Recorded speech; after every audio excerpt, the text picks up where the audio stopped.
Votre invité à présent dans la grande interview en direct sur Boursorama, c'est Samy Charles, le chef économiste de la banque suisse Lombard-Odier. Bonjour Samy. Ah, on n'a pas le son. Bon, l'image c'est bien, avec le son c'est mieux. Ça va Samy? Et le son, c'est mieux? Ça va comme ça? Ça va? Moi, je vous entends, vous m'entendez? Parfaitement. Dites-moi, est-ce Impeccable. Bienvenue pour ça. que les marchés boursiers ils sont toujours bien orientés aujourd'hui, grâce évidemment à cet espoir d'un accord au Moyen-Orient, même si les dernières heures montrent qu'il y a encore des tirs de chaque côté, même si le cessez-le-feu semble tenir. Il y a toujours cet optimisme autour de l'intelligence artificielle. Est-ce que vous aussi, vous êtes optimiste comme les marchés boursiers? Oui, je dirais que pour nous, en tant que citoyens, ce qui se passe au Moyen-Orient est encore tout à fait au devant de la scène. Mais c'est vrai qu'on sent que pour les marchés financiers, il y a une histoire qui est plus grande que ça, plus grande que ce qui est en train de se passer sur le marché du pétrole, l'énergie et ces autres matières premières. C'est effectivement un cycle d'investissement très très puissant.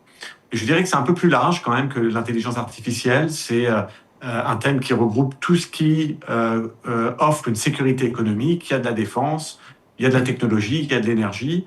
C'est beaucoup d'investissements, beaucoup de demandes, beaucoup de profits. Et comme vous le savez, David, les marchés récompensent les profits et il y en a beaucoup en ce moment. Et c'est pour ça que les marchés font des plus hauts malgré une situation géopolitique compliquée. Les marchés, ils continuent de croire qu'une solution finalement diplomatique sera trouvée et qu'elle est plus probable qu'une reprise des hostilités et d'une nouvelle escalade militaire.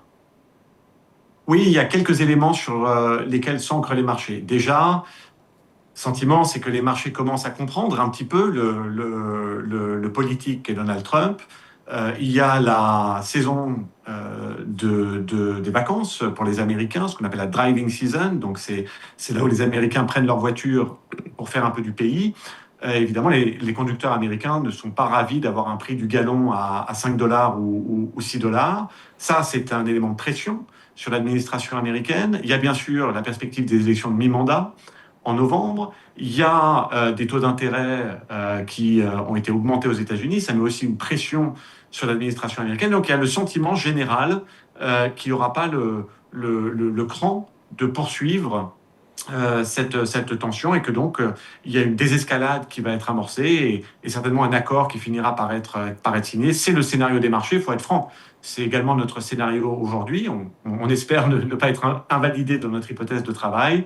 Mais voilà, ce sentiment que cette administration américaine, elle n'aura pas le cran de poursuivre éternellement. Et si ce scénario était invalidé? Alors, on a ensuite deux possibilités. La première, la moins grave des deux autres possibilités, donc, c'est que Hormuz reste plus ou moins fermé, il n'y a pas vraiment de flux qui reviennent, mais l'escalade militaire ne revient pas forcément. Et dans ces cas-là, on travaille sur une hypothèse du prix du pétrole entre 110 et 120. C'est encore gérable pour l'économie mondiale, mais évidemment que ça vient quand même... Même si Hormuz est fermé pendant plusieurs mois, le pétrole resterait entre 110 et 120 en l'absence de reprise d'hostilité.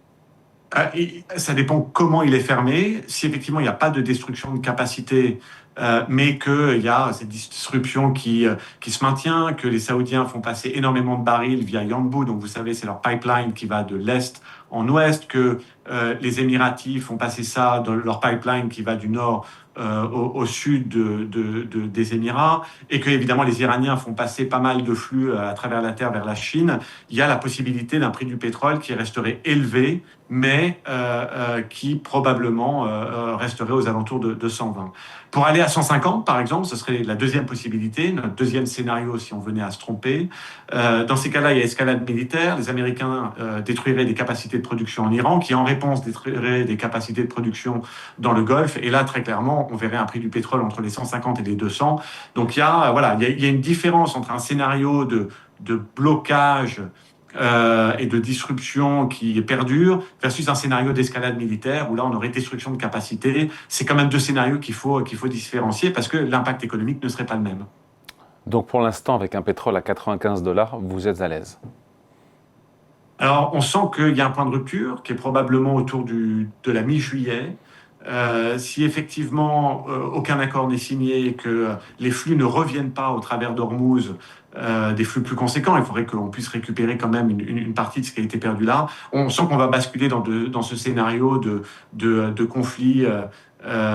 Pourquoi mi-juillet? Avec Pourquoi un prix vous du pétrole datez qui ça? repasserait très certainement au-dessus des 100. Pourquoi vous datez ça à mi-juillet? Pourquoi pas 15 juin, 15 juillet, 15 août?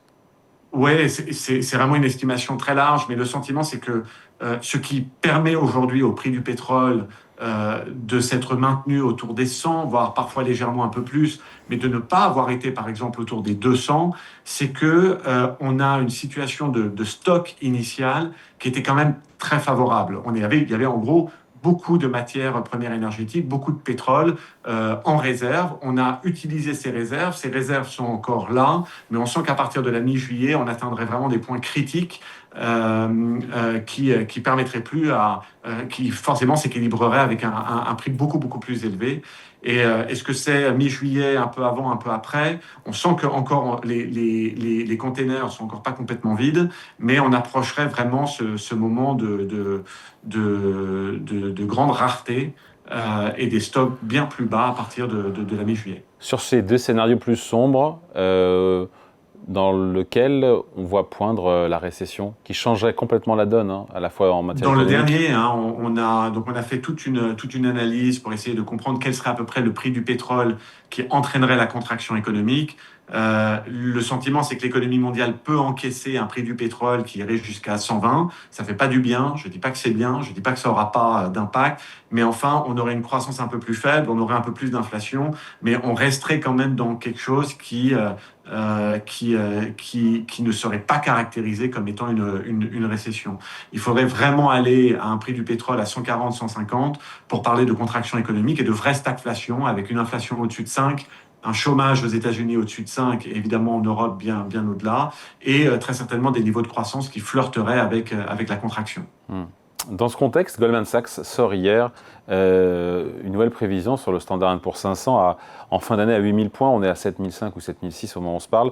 L'indice américain large a déjà gagné 9% depuis le début de l'année. Vous pensez que c'est jouable à condition que, et je vous laisse finir la phrase. Et bien sûr, David, à condition quand même que les flux repassent au travers d'Ormuz, que le prix du pétrole se maintienne sous les 100 dollars et que, évidemment, ce cycle d'investissement qui entraîne de la demande, qui remplit les carnets de commandes et qui permet la croissance des profits. Hein. L'étude de Goldman que vous mentionnez est essentiellement basée sur une augmentation des attentes de profit des entreprises, mais il ne peut y avoir de profit qu'à partir du moment où il y a des investissements qui font de la demande, qui remplissent les carnets de commandes. Et tout ça n'est possible que si on a quand même une désescalade qui finit par se matérialiser. Donc il y a pas mal de si, mais je dirais que c'est pas complètement déraisonnable non plus d'avoir cette attente-là. Sur les marchés monétaires, il faut qu'on parle de la Fed, parce que tout ça est lié évidemment. Les marchés monétaires s'attendent à ce que la Fed maintienne ses taux inchangés jusqu'à la fin de l'année. Est-ce que vous aussi? Oui, c'est raisonnable. Encore une fois, il y a un grand si. Il faudrait qu'il y ait des escalades et un prix du pétrole qui ne viennent pas contrarier les attentes d'inflation. On est à 3,8 d'inflation aux États-Unis. On peut monter encore?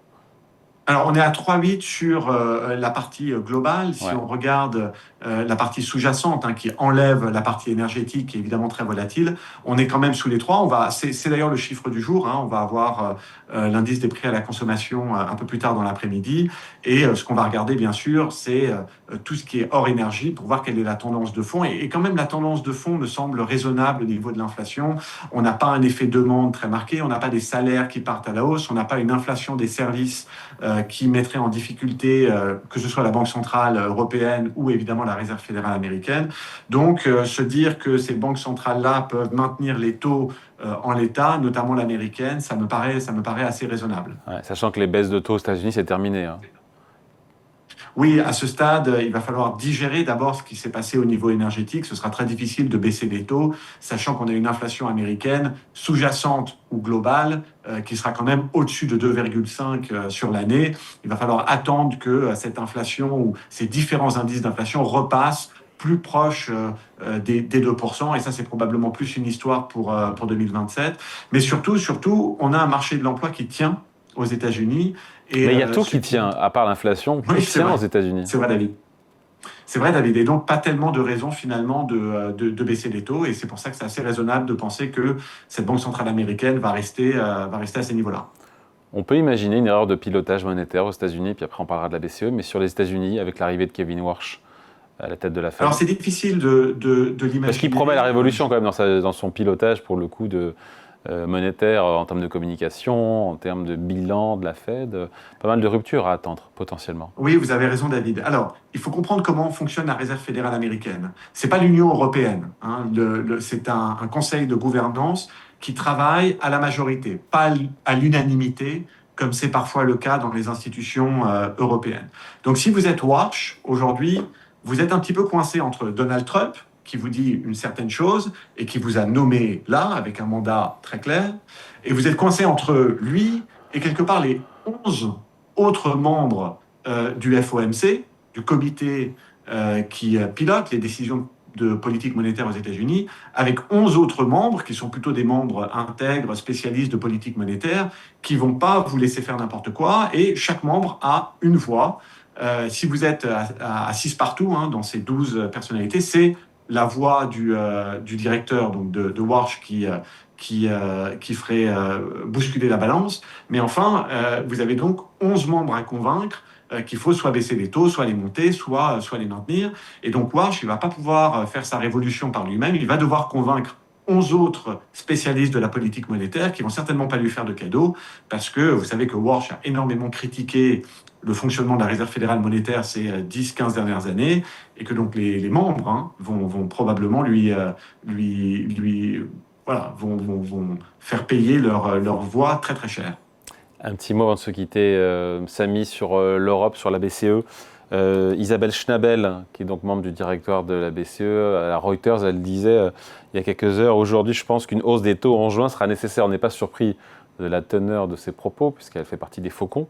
Mais on se dit, on a le sentiment que c'est quasi inéluctable, que la BCE va remonter ses taux d'intérêt, je crois que c'est le 10 juin. Oui, c'est ça. Dans 15 jours, 95% des marchés misent sur ce relèvement de taux, sur ça en monétaire. C'est un tour de vis préventif, elle le fera, même s'il y a un accord de paix qui est signé d'ici là. Absolument. Absolument, je crois que c'est fait. Vous savez, les banques centrales ont l'habitude de guider un petit peu en avance les actions pour que les acteurs de marché se préparent. Et donc, c'est très clairement qu'on aura une ou deux hausses de taux cette année, qui seront, comme vous l'avez si bien dit David, préemptives. Alors la question c'est, si jamais on a un accord, je crois qu'il y aura la capacité de la BCE de dire, écoutez, on a fait quelque chose de manière préventive, maintenant que le scénario du pire est évité, on va revenir en arrière, et donc c'est tout à fait possible d'imaginer que dans le cas d'un accord rapide, ces hausses de taux soient annulées et remises en cause avant la fin de l'année. Donc l'impact économique serait relativement moindre, mais enfin voilà, ce sont des hausses de taux au cas où, en forme d'assurance. Et si elles ne sont pas nécessaires, il faudra être capable de très clairement, très rapidement les inverser. Ouais, sachant que c'est terrible parce que les Américains, ils ont 2% de croissance, ils ne vont pas augmenter leur taux, alors qu'ils ont plus d'inflation que nous. Et nous, en Europe, on va se taper un 0,5, 0,8% de croissance. C'est maigre, ça va pas vite, et on parle de hausse de taux, c'est quand même terrible, non ?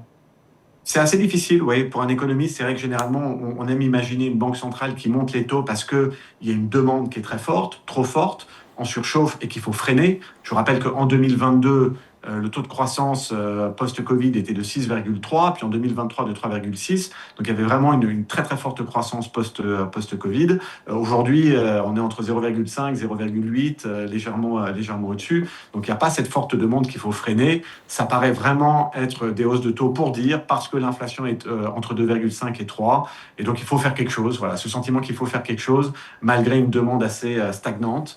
Mais enfin, là où je me dis qu'on a une porte de sortie, c'est que si jamais il y a un accord avec un prix du pétrole qui s'installait, qui se réinstallait sous les 100, il y aurait la capacité d'inverser ces hausses de taux et de retrouver les 2% qu'on a eu jusqu'à maintenant. Ce serait peut-être un moindre mal.